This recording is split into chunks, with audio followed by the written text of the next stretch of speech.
Right, we are going to reconvene and continue to discuss S5, and we welcome TJ Poor back to committee. Back. Thank you. It's actually been a little while. So today, my presentation, I was asked to provide a thermal energy update, kind of where we are in the thermal sector and what we've been up to, kind of program-wise, what the programs we'll get to. I think a little bit it will get to some of the questions you just asked Chair Sheldon about kind of what do these programs look like, kind of some preliminary estimates on like what weatherization might happen because of the federal funding, and then what happens after the federal funding's gone, things like that. I did want to start before I get in just to reflect on a couple of things Secretary Moore said based on my experience. I'm really not talking the specifics of S5, but and respond to a couple of questions. But first, one, I don't actually mention the comprehensive energy plan in these slides. That may be a first for me for the legislature because I kind of live and breathe the energy plan for a long time. But I want to mention it now because it actually talks about the clean heat standard, and it identifies it as a promising policy option. And what the energy plan's recommendation was to conduct a robust and transparent analysis on the costs and benefits, not only societally, but to Vermonters and to different customer groups. And that's the analysis that Secretary Moore talked about, and we're implementing that, and to do that before we actually get to legislation. So there was a difference in the climate action plan and the comprehensive energy plan on that point, both kind of identifying the clean heat standard, but taking different approaches. So I think that's important. Can you say one more time what the approach from the energy plan is? The approach is to consider a clean heat standard, identifying it as a promising policy option, and to evaluate the costs and benefits across perspectives, societally, to the Vermonters, and to different customer groups, and really understand the benefits and costs of the clean heat standard. And then, if that analysis warranted it, to then go forward with designing a clean heat standard. Mm-hmm. So just clarifying, that work is happening. And that work is happening. We'll talk a little bit about that at the end. And that's the work that, it started to happen through A&R and the department. And I'm personally kind of participating in that analysis with the consultants. And that's the one that we said the study will be done in June. Obviously, the timing is not ideal for this process in a part-time legislature, but it is what it is. I wanted to respond to the question of Representative Stebbins about the incentive levels on weatherization.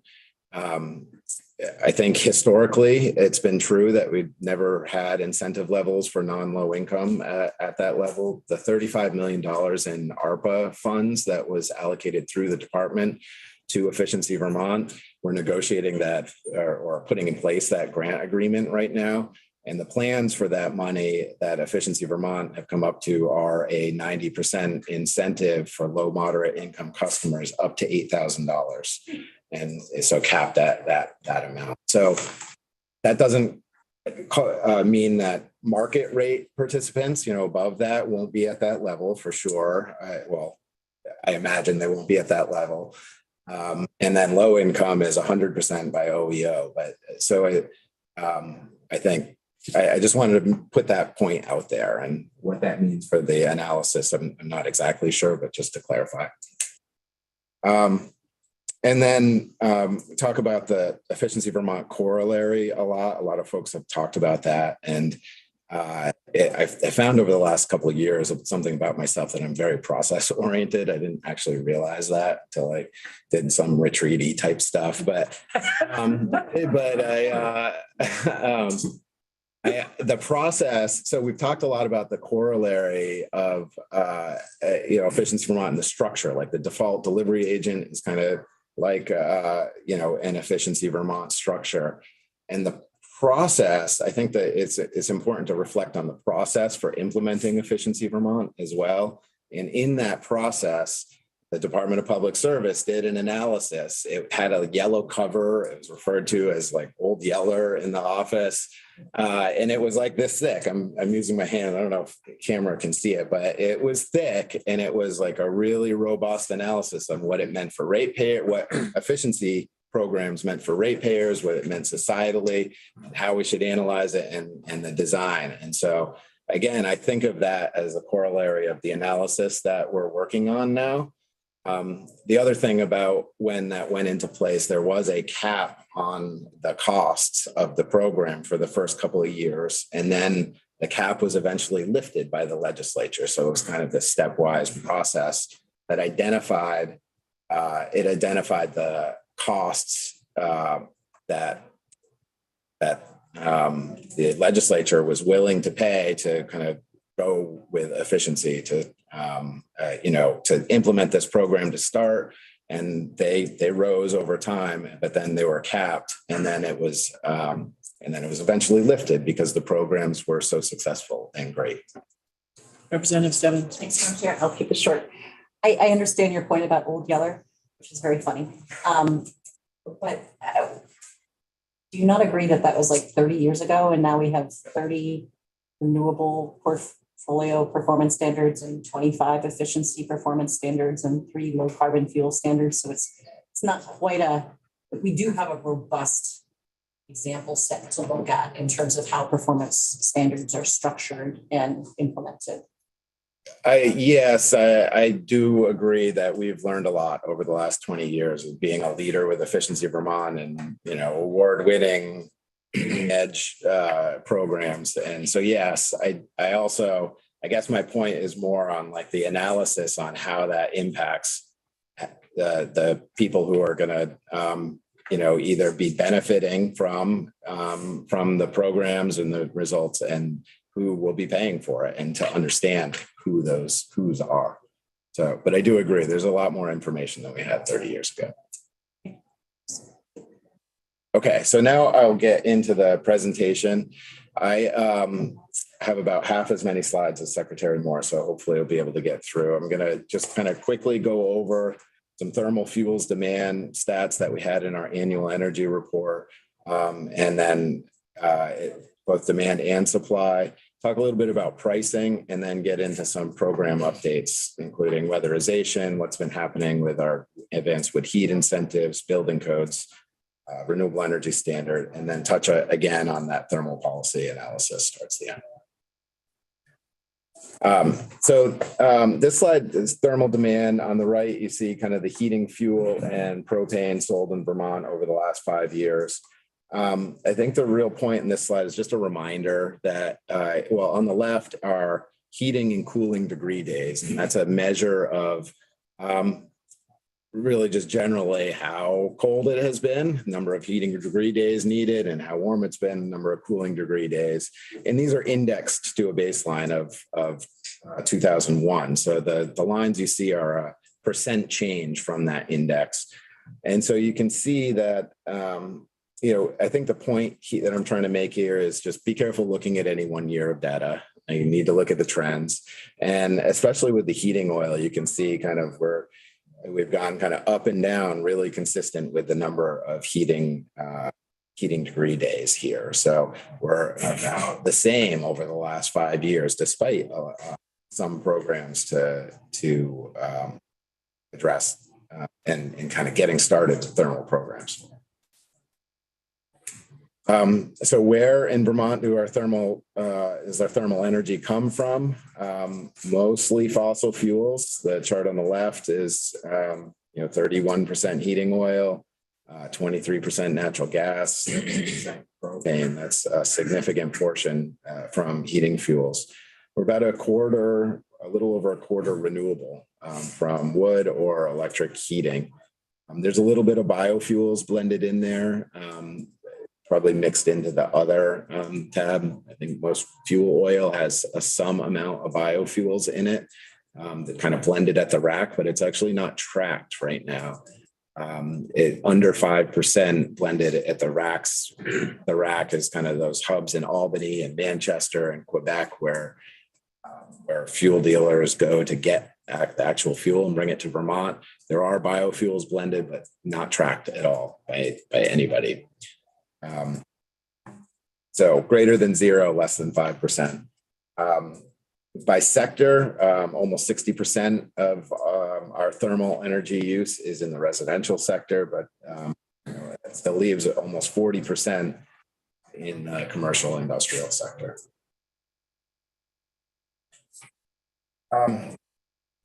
Moving on to prices, this slide shows the thermal energy prices over time since over the last 2 decades. You can see some pretty upward trends here in propane and fuel oil in particular over the last year. This is from November of 2022 when this data was pulled. The fuel oil and propane prices have softened a little bit back to where they were in 2020 by any means. And electricity prices have increased. We've seen rate cases. Last month, I think I talked about rate cases anywhere from 5% to 14% for our electric utilities. That is in turn related to some of the wholesale market prices of natural gas, liquefied natural gas, and fuel oil that then kind of pushes on energy prices. But I think the general gist of this is that there's a lot of volatility in the fossil prices, and the fossil prices have increased quite a bit lately. Okay, quick question, just a clarification. Thank you, TJ, for coming in. You just mentioned the electrical price going up 5%, but I'm seeing on the graph here, the chart, it's electrical resistance that is at the top of the chart. Right. So in this, you'll see there's 2 things that are powered by electricity on this chart. So that top one is electric resistance, and then there's kind of lower than the fuel oil line, you'll see cold climate heat pump. Mm-hmm. So both of those are powered by electricity, but the cold climate heat pump is 2.5 times as efficient as electric resistance. And so that's kind of the effective fuel price. Actually, I have a question too. So on the previous slide, you give the breakdown of thermal heat sources, and it says wood, but then on this slide, it's only really has pellets and wood chips. Many Vermonters use cordwood. Is cordwood not included here?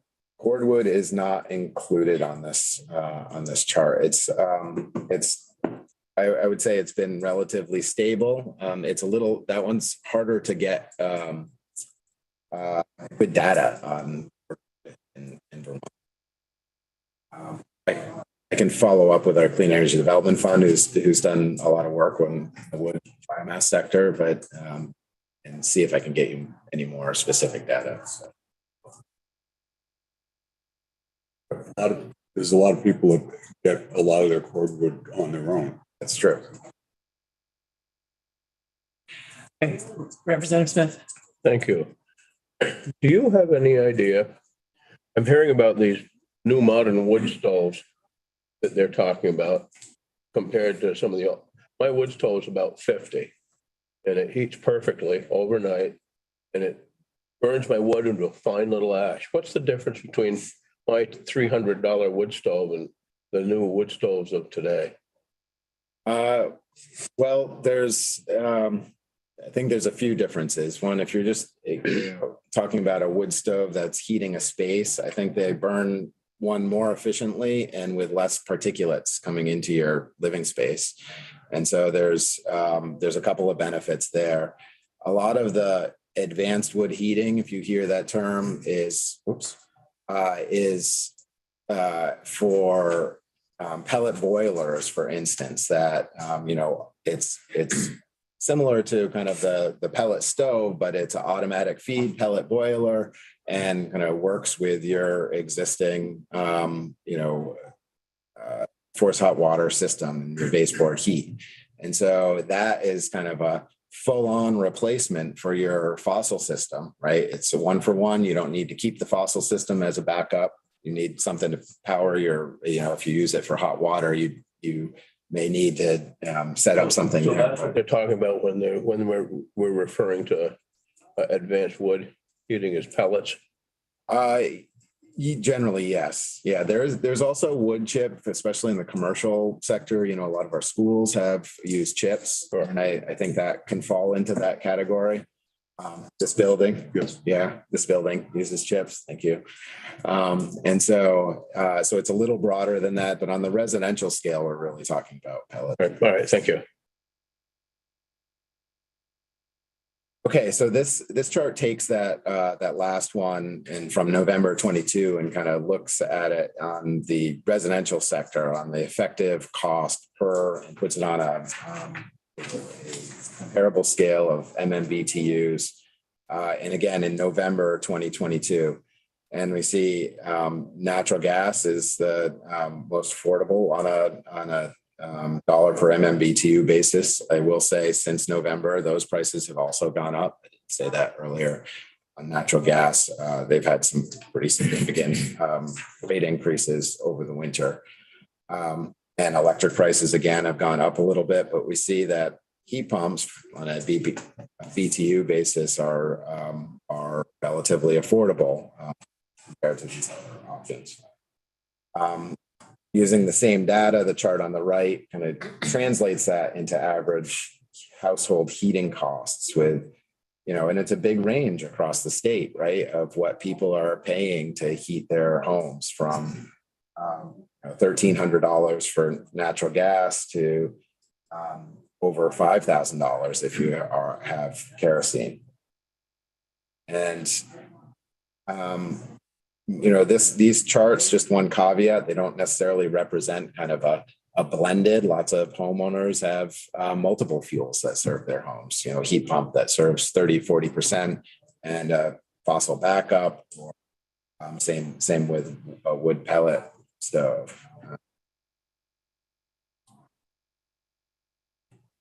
Okay, so that was like a whirlwind over some, you know, supply and demand data and pricing data. And I just want to get into the pricing updates. Okay, I think I'm doing okay on time. Some program updates, I should say. And we'll start, I'm going to spend probably the most time on weatherization here. So just to kind of level set, we have three main weatherization program implementers. That's the Office of Economic Opportunity for low-income weatherization, Efficiency Vermont for bulk of the state, and Vermont Gas Systems for its service territory. Burlington Electric Department also offers services in its territory, but you know is mostly covered by natural gas. And then you'll hear a bit about 3E Thermal. They deliver multifamily programs. They do that in partnership with OEO and Efficiency Vermont. So I just want to make sure you're aware that they're out there. But as we go forward, we'll really talk about these three primary weatherization implementers. You may want to have folks come in to give a more robust set of what they're up to. You know, in 2022, and this goes for OEO, even though it's not on the slide, there was actually less weatherization completed than any of these entities projected. Part of that was some delays in the ARPA funding. Some of it was workforce. Some of it was supply chain shortages. OEO in particular just presented to the Climate Council and mentioned in 2022, fiscal year 2022, they had a 15% capacity vacancy rate. We talked about vacancy rates a little earlier. They've worked to fill some of those vacancies, not all of them, but one of the reasons that not able to really do as much as they projected. That said, in 2023, OEO is projecting a 39% increase, doing 1,400 units in fiscal year 2023. And a lot of that increase is due to those ARPA investments. And I've kind of listed out those investments, but over $50 million in ARPA investments. So all that needs to be spent through by 2026. Efficiency Vermont, same story with some workforce challenges and pandemic-related challenges, but forecasting a significant ramp in 2023. And now we're on calendar year here with also over 1,400 units. And a lot of that is coming from, again, ARPA funds. I'll note now and maybe go into more detail. There's some in IRA funds, the Inflation Reduction Act, that's $30 million for weatherization. That's really not going to start until late 2024. It was all announced last year in 2022. We're going to get program guidance in 2023. Actually, even though it's formula, we do an application at the end of 2023. And really, if everything goes apace, it's still mid 2024 anyway before that funding can be implemented. And that's probably okay because there's a lot of ARPA money that we're working to spend. I should say this will come up in one of the next slides that for Efficiency Vermont, their base funding is from the Regional Greenhouse Gas Initiative and from the Forward Capacity Market. Those are two electric-based markets that where the legislature, or I think over a decade ago now, directed those funds to go to Efficiency Vermont for thermal efficiency. And we can talk more about that if necessary. And then Vermont Gas Systems, they're funded by the efficiency charge. Their weatherization programs are. They're recently, the department supported them as a way to limit rate impacts, but do more weatherization. We supported them actually allowing a return on shareholder investment in efficiency. Previously, they just were required to do a certain amount of efficiency that they proposed it, and the commission said yes, that's a good amount. Now we're able to ramp up while smoothing the rate impacts of that ramp up. It costs more to do that, but it better matches the benefits with the costs of the program.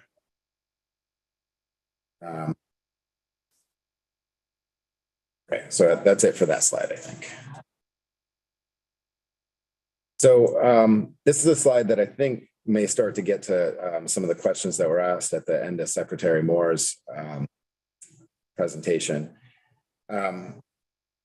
The chart on the top is the annual amount of weatherization units completed over time, and both historically and projected. And the chart on the bottom is the cumulative. And so you'll see it's kind of varied over time what our implementers have been able to accomplish. In the early 2010s, there was a significant influx of money from ARA, another federal program, right after the Great Recession. That really, a lot of that went to the Office of Economic Opportunity for Low-Income Weatherization. Then that kind of went away, and we've been fluctuating around 2,000, 2,500 units for a long time. 2023 to 26, you can see a projected ramp up there based on the federal funding that is gets us up to 5,000 units a year. So that when these entities presented to the Climate Council subcommittee on mitigation, they basically said, we're going as fast as we can, and this is about as much as we can do in ramping up in this way. And then you see a drop off in 2027.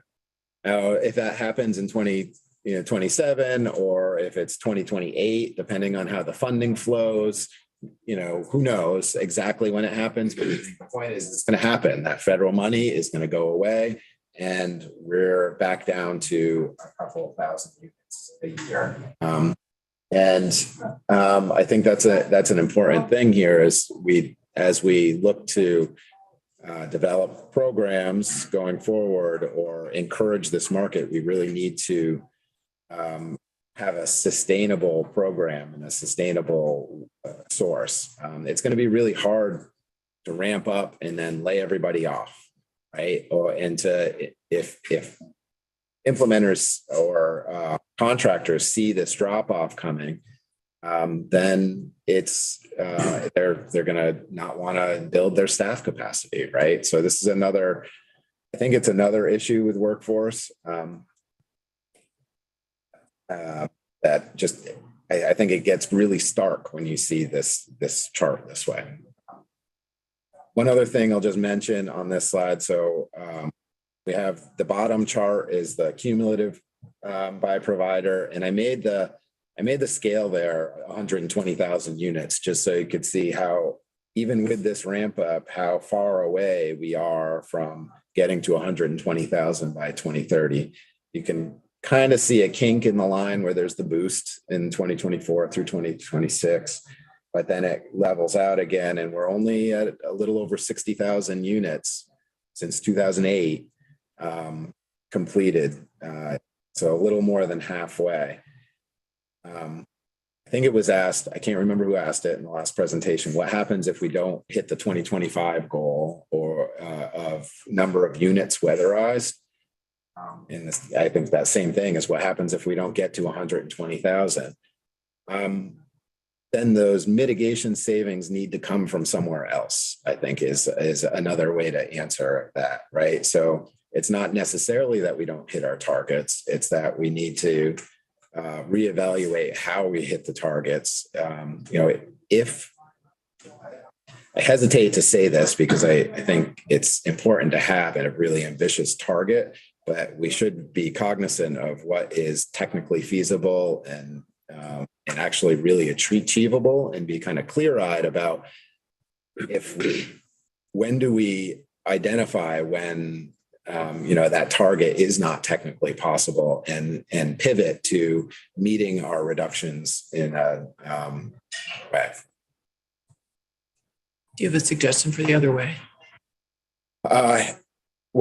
I'm not being flip. No, I think, there's a number of technology options, right, that are actually limited in scope. It's more heat pumps, it's more biofuels, and more heat pump hot water heaters, and it's other ways. Or you could say, I think the Climate Council kind of made a decision to go proportionally by sector with their targets. You could ramp up a different sector to meet the GWSA targets. And so there's a lot of, so it's different technologies. And then S5 gets to like one of the possible policies to meet those, encourage those technologies in the thermal sector, but it's also different sectors.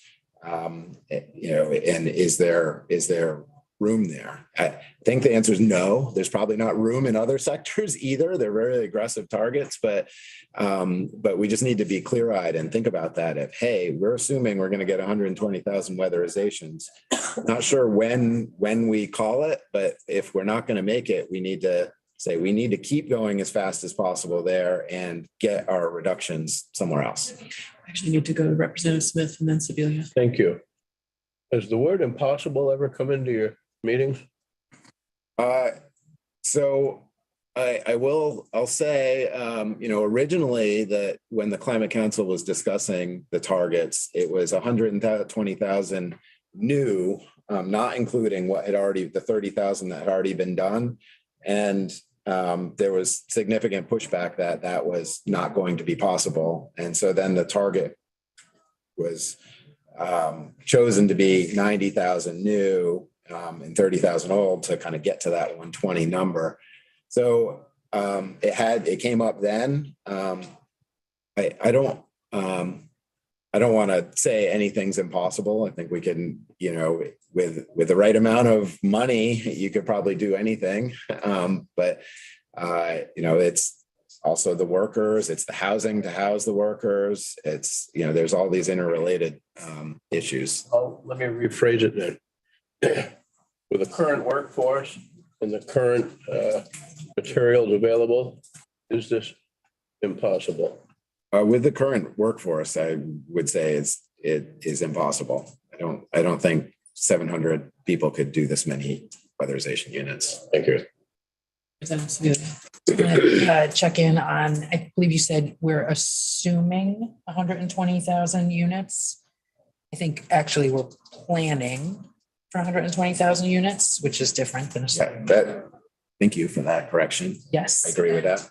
I think that's appropriate, that we're planning for that, as that's what the goal in the Global Warming Solutions Act kind of set out for us. And then the test for that, we talked with Secretary Moore this morning, for meeting that is reasonable, right? So do we have a reasonable plan? Are we making reasonable progress? So certainly I would expect that resources that are available to us factor into that determination of reasonable. Would you agree?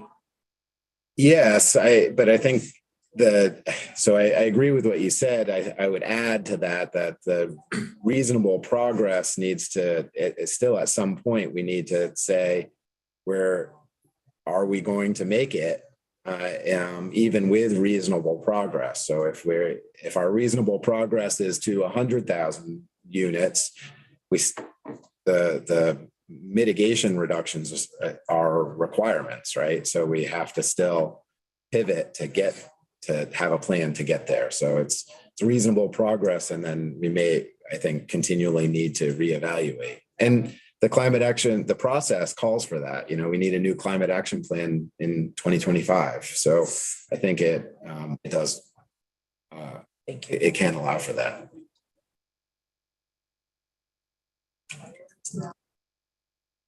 Okay, I do want to talk about some supporting programs that have been developed. The first, briefly, is the Weatherization Repayment Assistance Program. There was a $9 million appropriation to the Vermont Housing Finance Agency to support this in 2021, where VHFA will provide the capital using that money and incentives to support upfront costs of weatherization. This 9 million isn't actually in the previous slide projections, and then that money would then be repaid through a on-bill financing mechanism supported by the utility. The electric utility would administratively kind of just do the billing and be paid for that administrative cost. So ratepayers aren't paying for it. And what this allows for, the payments would be designed so you buy down the capital costs with the incentive, and then the payments are designed to be less than the energy savings. So then there's money coming back that could be used again, targeted to low income households.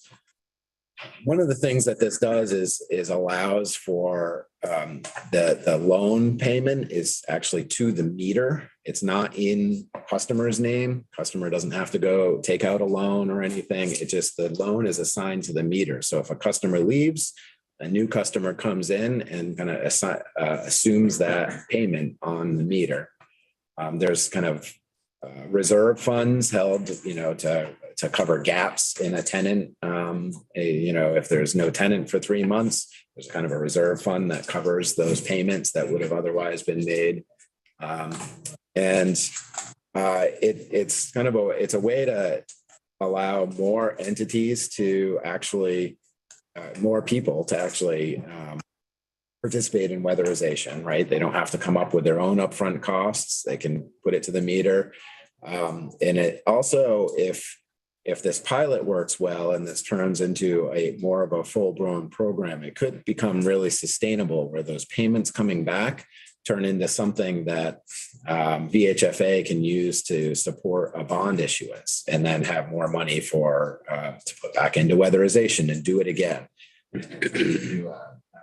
In ideal scenario, it turns into kind of the self-sustaining funding source for weatherization. So I think it's a really important pilot. We'll see how that goes, but that just started. It took about a year to implement, and it just maybe a year and a half, and just started the beginning of this year, offering that through utilities.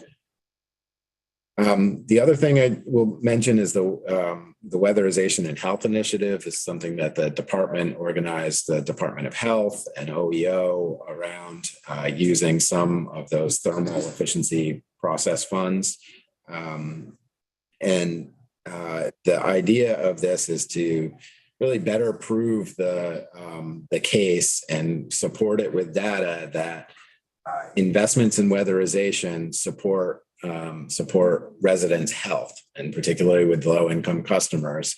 And that the healthcare industry actually could have a role to play in supporting weatherization in terms of they could lower their premiums and they could lower costs to healthcare costs because their customers aren't running to the emergency room for asthma issues or COPD is the other really big one.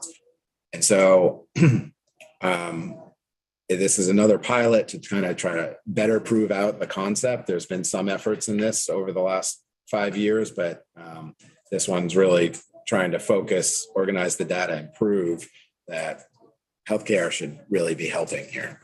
So I'm going to intervene because we're almost at noon. And Gabrielle has a question. You're on slide 10. I'm going to suggest that we probably need to stop at noon. Yeah. We'll have you back finish. So I'm going to let Representative Stebbins ask her question and get as far as we can get. It's more just a thank you for the Weatherization Repayment Assistance Program. For committee members, this is a really critical piece to address the high upfront cost that Secretary Moore was stating, because this is how people can actually pay for these projects. We're one of those reasons to also thank you, because I know this was a big one. And food states do this. So it's great. Thank you. Thank you for that. Okay. Building energy standards, Secretary Moore mentioned this. I think we updated these last year. We update them every 3 years for new construction with the residential commercial sector. The important thing here is that this recent update established a pathway for these homes to get to net zero ready over the next 3 code cycles. So by 2030, homes that the plan is that homes that are built, well, to meet the code, they have to be net zero ready.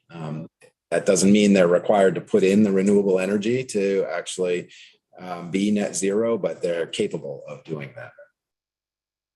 And I should note, related to energy standards last year, that you all established a Vermont Builder Registry, which I think will really help with getting information out about the energy standards and hopefully help to improve compliance. Go pretty quickly through these. The renewable energy standard, just remind you all that actually has a component for fossil fuel reductions, and it remains to be seen how S5 and the tier 3 of the renewable energy standard work together. And the primary measure here that utilities have been using to meet the renewable energy standard are heat pumps. And it's another item on heat pumps. And this is something I say in a lot of venues, but it's really important that we keep our electric costs down. On the left, it shows the homeowner's annual cost comparison. So they have fuel oil only at $4 a gallon, paying $2,300 a year.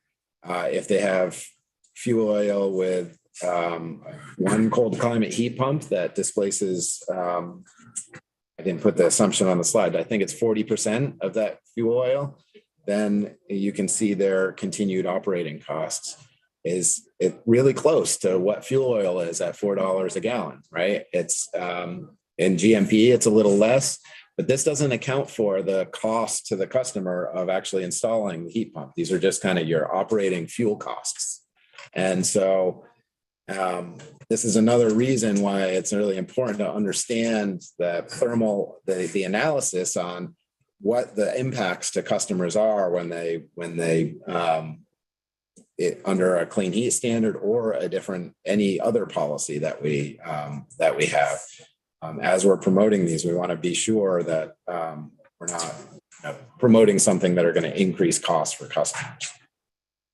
We do have a forecast installation for heat pumps. This is before the Inflation Reduction Act had 30% tax incentives, but I think was a reasonably aggressive scenario. This was done related to an electric energy efficiency potential study that the department did last year. So Efficiency Vermont and Burlington Electric Department, Vermont Gas had a lot of input into this and shows kind of a range of possibilities for heat pumps. And I'm not sure if this is exactly where the business as usual will pan out to be, but showing we're already getting 10, 11, 12,000 heat pumps a year with the current programs, and have about 50,000 installed so far.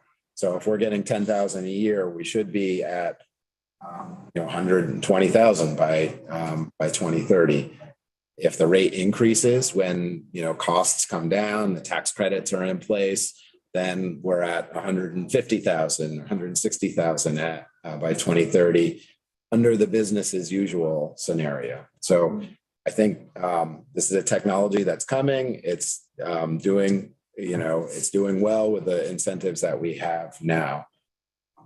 And I think the question is the pace. Like how much do we accelerate it?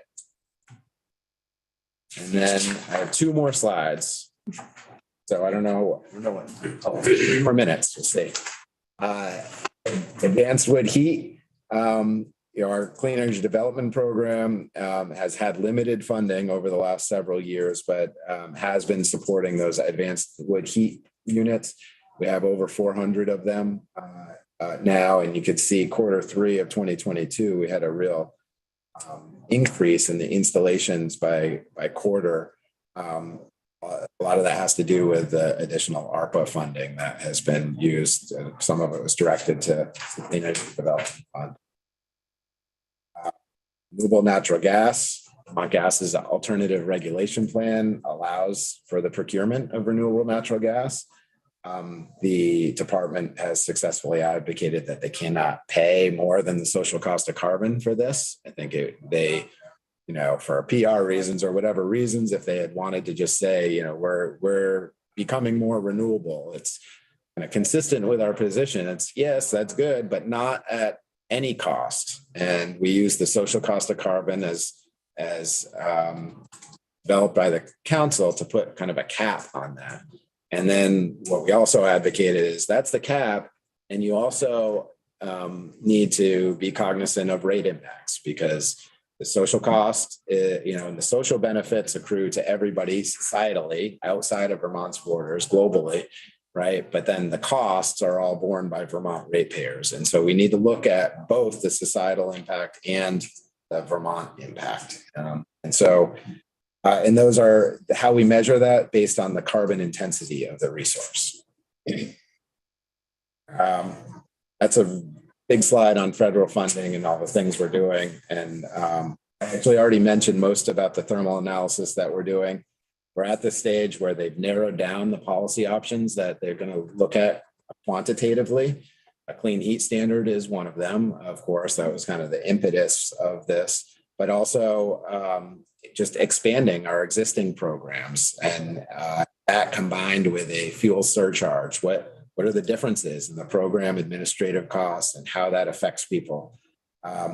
Cap and invest system through the thermal sector, and a cap and invest system sector wide. So bringing in transportation, more options to comply under that roof. And there's one other one that's escaping me right now. And then, like I said earlier, the final report is late May, early June. Climate Council is very involved in this through a task group and the cross-sector mitigation committee, which, for disclosure, I co-chair with Mr. Cowart. That's all I had. I can go back to talk about the federal funding, but you do have that list on the slide. Interested, or I could answer questions. Thank you for your presentation. It's really very helpful for us, and I'm sure we will have questions for you, but I don't think right now is the time for them. Sure, we'll have you back. Members, I talked to some of you about this. We need to come back here at 12:30 to take up amendments. So we have very limited time to talk about amendments, and H126 has an amendment from the Ag Committee that we need to take up. So that's been part of my pressure to get us out of here so people can at least have a half an hour for lunch.